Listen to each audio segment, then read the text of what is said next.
There's a glorious view of the flotilla as it heads downstream or upstream towards Westminster, and the Queen there herself waving to the thousands, hundreds of thousands of onlookers who are lining the Thames, watching this historic moment, this Royal Armada sail past.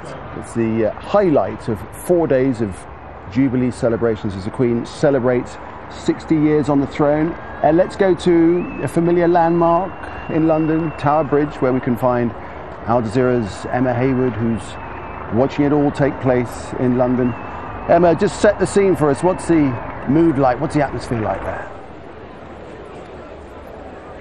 Well, the atmosphere has been building over the last few hours. We arrived here several hours ago. There were hundreds of people actually here already early this morning, but now thousands of people have packed into this very special vantage point because this is where the flotilla will end later on today. All these people hoping to catch a glimpse of the Queen on that royal barge surrounded by members of her family.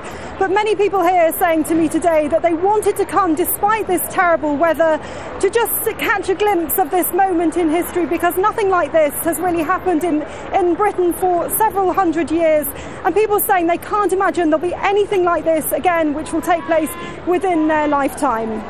You might think, Emma, that in a time of austerity, you know, the representative of the establishment might come in for a bit of criticism, but not a bit of it. Everybody's really into this. It's really given them a lift at this time, isn't it? Well, of course, there are those people who are maybe indifferent to this or would rather Britain didn't have a monarchy, but a recent poll suggested around 80% of people would rather keep a monarchy in Britain. And if you go around the streets today, certainly here in central London, there does seem to be a very positive mood towards the Queen and her family. Of course, there is an element that people want to be part of this very big party, this 4-day event that is taking place across Britain. I was talking to business leaders the other day, and they said, yes, of course, having an extra public holiday does cost the economy, but the feel-good factor at this time of austerity is very good for Britain as a whole.